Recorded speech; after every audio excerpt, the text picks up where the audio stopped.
Este aqui é Israel, um dos países mais desenvolvidos do Oriente Médio, mas o seu território tem um grave problema geográfico.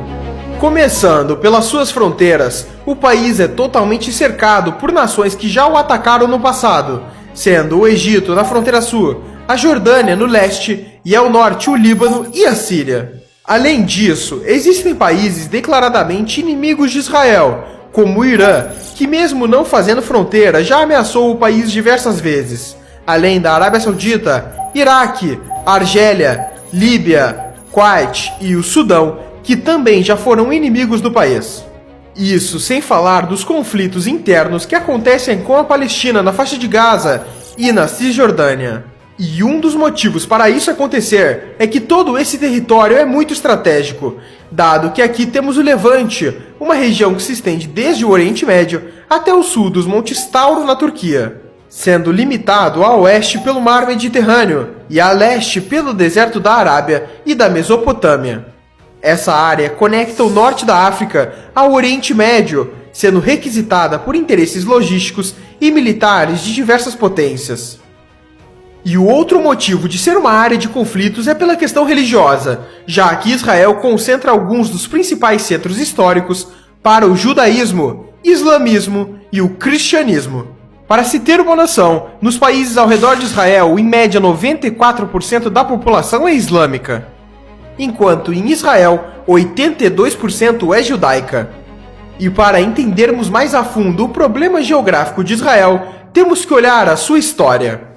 Desde seu surgimento até os dias atuais, Israel sempre viveu conflitos, guerras e instabilidades, justamente pela localização geográfica e por estar em uma região estratégica. Sabendo disso, vamos começar a história de Israel por aqui, em 600 a.C. Jerusalém, atual cidade de Israel, ficava no território de Judá e era cercado pelo Egito e pela Babilônia. Mas foi em 586 a.C. que começa um ciclo de invasões naquela região, onde os babilônios, sob o comando de Nabucodonosor II, invadiram e destruíram o Templo de Salomão. E logo em 538 a.C., Ciro, o Grande da Pérsia, conquistou a Babilônia e grande parte do Oriente Médio. Depois dele, por sua vez, com o avançar da Macedônia sobre a região, Alexandre o Grande conquista Jerusalém.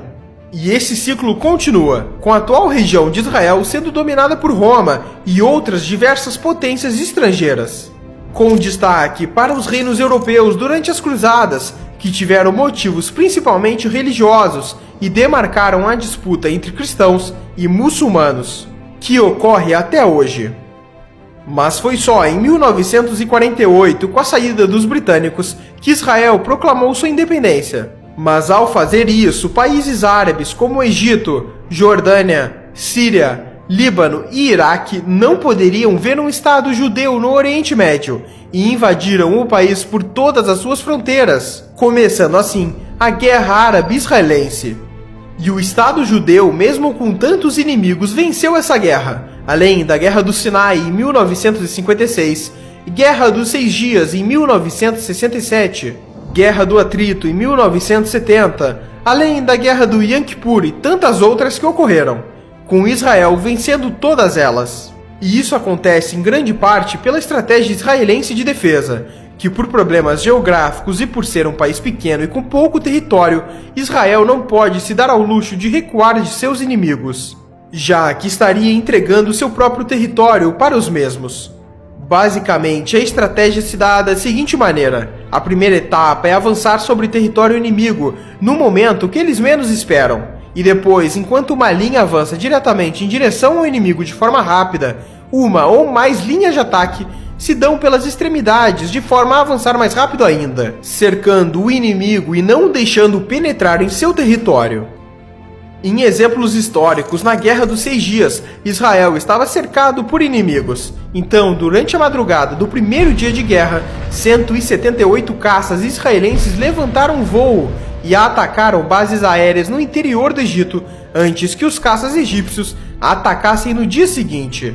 O mesmo aconteceu com ataques terrestres, dado que no mesmo dia do ataque aéreo, soldados israelenses avançaram contra posições egípcias que estavam entrincheiradas, com investidas diretas e pela retaguarda. O montante dessas guerras e conflitos mostra a instabilidade na região e que hoje, mesmo tendo um decreto de paz entre Israel e países árabes, o país tem que sempre investir na sua defesa, tanto que as Forças Armadas de Israel são a 20ª maior do mundo. E da sua população de 9 milhões de habitantes, 600 mil são militares. Mas voltando ao território atual de Israel, para entendermos os conflitos internos que persistem até hoje, temos que analisar os pontos fortes e fracos da região. Diferente de países como os Estados Unidos, que possuem ótimas barreiras naturais e poucas fronteiras, Israel sofre nesse sentido, pois tem 3 barreiras naturais problemáticas. Sendo o Sinai, que por ser justamente uma área desértica e pouco habitada, ela dificulta o envio de forças militares até o deserto de Negev. A outra região são os desertos ao sudeste que protegem Negev e chegam até o Mar Vermelho. E por fim, o deserto que começa por volta de 40 quilômetros ao leste do Rio Jordão, que protege das possíveis ameaças vindas da Jordânia. Mas essa região em específico só funciona se Israel mantiver o controle da Cisjordânia, uma região de maioria palestina, o que é um problema para o país. E talvez esse seja o maior problema geográfico de Israel, os conflitos com a Palestina. Basicamente, a Palestina é um território dividido em 2 partes, sem ligação por terra, a Cisjordânia e Gaza. E dentro desses territórios temos regiões sob controle civil palestino e regiões controladas por Israel, conhecidas como assentamentos, que são como bairros protegidos por cercas e pelas forças israelenses. A proteção dessas regiões se dá basicamente porque a construção delas começou durante a Guerra dos 6 Dias contra os árabes, e as forças israelenses se estabeleceram nos territórios, e os conflitos entre israelenses e palestinos se intensificaram ao longo dos anos. Mas em 1993, em Oslo, Noruega, líderes israelenses e palestinos se reuniram e firmaram um acordo de paz, que estabelecia 3 áreas diferentes de ocupação na Cisjordânia. A primeira delas é a Área A, que seria administrada pelas autoridades palestinas. Já a Área B teria a administração palestina, mas controle militar de Israel. E por fim, a Área C, que é totalmente controlada por Israel. Muitos dos acordos firmados em Oslo foram mal sucedidos, mas as áreas permaneceram. E é na Área C que os israelenses têm dezenas e dezenas de assentamentos atualmente.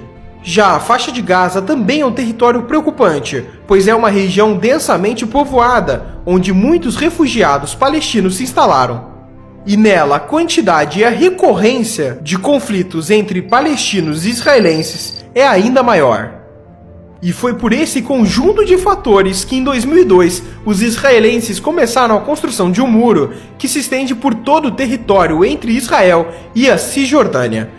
O mesmo aconteceu na cidade de Jerusalém, onde temos um grande muro que ronda todo o território. E falando em Jerusalém, esse é o ponto final. O interesse pela cidade se dá pelos vários lugares religiosos nela. Por exemplo, os principais lugares judeus que se destacam são 2, o Muro das Lamentações e o Monte do Templo. Já para os cristãos, em principal, é a Igreja do Santo Sepulcro, e para os islâmicos, a Cúpula da Rocha. E hoje em dia, a cidade inteira está sob controle de Israel, e as perspectivas para o futuro são que continue assim. Mas as ameaças pela tomada de Jerusalém por parte de países árabes continuam. Os países lutaram pela tomada de Jerusalém durante sua história, e isto pode voltar a acontecer. E é incrível como um país tão pequeno e tão limitado territorialmente conseguiu se tornar a potência que é hoje, mesmo com todos os seus percalços geográficos.